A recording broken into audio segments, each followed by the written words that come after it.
ऋषिकेश से उत्तरकाशी पहुंचने में इस रोमांचकारी यात्रा में भागीरथी नदी के साथ साथ बौद्धों के एक मठ के भी दर्शन होते हैं। मतलब जब हम उस रास्ते में हमें बौद्धों का एक मठ भी मिलता है। नागेश्वर धाम से गंगोत्री और यमुनोत्री दोनों समान दूरी पर हैं। यह स्थल आदिकाल से ही ऋषि मुनियों को प्रिय रहा है। मतलब यहाँ पे ऋषि मुनि पहले से ही अपना ध्यान लगाते रहे हैं, पूजा करते रहे हैं। ये धाम परम पवित्र 12 ज्योतिर्लिंगों का मूल स्वरूप है। मतलब इनमें से एक है। देश के विभिन्न भागों से गंगोत्री तक कांवड़ ले जाने वाले लोगों के लिए स्थान बहुत ही महत्वपूर्ण। यहाँ भक्तजन शिवलिंग के दर्शन अवश्य करते हैं। आप लोग जानते हैं सावन के महीने में कांवड़ ले जाते लोग, आपने देखा भी होगा। ये उसी के बारे में है कि यहाँ से लोग कांवड़ लेकर जाते हैं और शिव जी के दर्शन अवश्य करते हैं। ये इस मनोरम स्थल को प्रकृति ने सुंदरता प्रदान कर 4 चांद लगा दिए। मतलब ये स्थल जो है बहुत ही सुंदर है, देखने के योग्य है। मंदिर के प्रांगण में 2 नदियाँ झरने के रूप में निरंतर बहती रहती हैं। तो मंदिर है, उसके प्रांगण में 2 नदियाँ हैं। प्रांगण मतलब आंगन, जो मंदिर के आगे का जो स्थान होता है उसको बोलते हैं। वहाँ पे 2 नदियाँ बह रही हैं। इनमें से एक को नागगंगा और दूसरी को श्री गंगा कहते हैं। मंदिर के प्रांगण में कुंड भी बना हुआ है।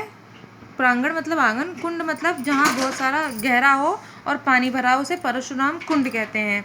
कहा जाता है कि इसे परशुराम जी ने अपने फरसे से काटकर बनाया था। परशुराम एक हमारे वैदिक ऋषि थे जो फरसे के लिए फेमस थे। ऐसा उन्होंने अपने पिता की आज्ञा से अपनी माता को जीवित करने और अपने भाइयों को पिता के शाप से मुक्ति दिलाने के लिए किया था। मतलब ये एक ऋषि थे और इन्होंने अपनी माता की हत्या की थी। बाद में इनके पिता ने कहा तो उन्होंने उनको जीवित कर दिया था और शाप से मुक्ति दिलाई थी। इस मंदिर के प्रांगण में अनेक फलदार वृक्षों के अलावा रंग बिरंगे फूलों के पौधे भी लगे हैं। मंदिर के सामने अट्टाली नामक गांव है। यहाँ सीढ़ी नुमा खेत, पहाड़ों पर खिले रंग बिरंगे फूल, सरसों और गेहूं की बालियाँ गांव के सौंदर्य को 4 चांद लगाती हैं। इस मंदिर के प्रांगण में अनेक फलदार वृक्षों के अलावा रंग बिरंगे फूलों के पौधे भी लगे हैं। मंदिर का जो आंगन है उसमें वृक्ष भी हैं और बहुत सारे फूलों के पौधे भी हैं।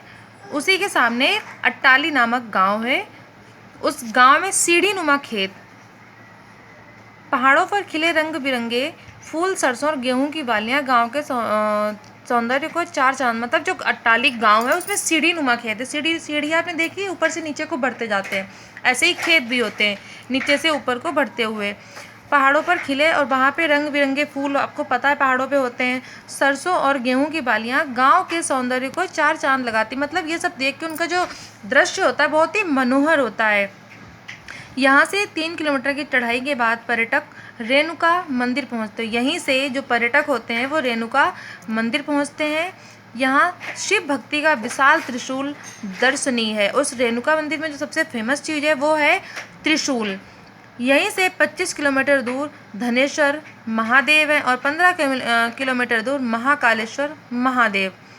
मतलब ये भी ज्योतिर्लिंग है जो रेणुका मंदिर से 25 किलोमीटर दूर धनेश्वर महादेव और 15 किलोमीटर दूर महाकालेश्वर महादेव। ये समस्त क्षेत्र प्राकृतिक सौंदर्य और धार्मिक महत्व से परिपूर्ण है। उत्तराखंड वैसे ही बहुत सुंदर राज्य है और ये हिमालय से उसकी सुंदरता और बढ़ जाती है। हिमालय जो है पूरे भारत की एक प्रहरी की भांति रक्षा करता है।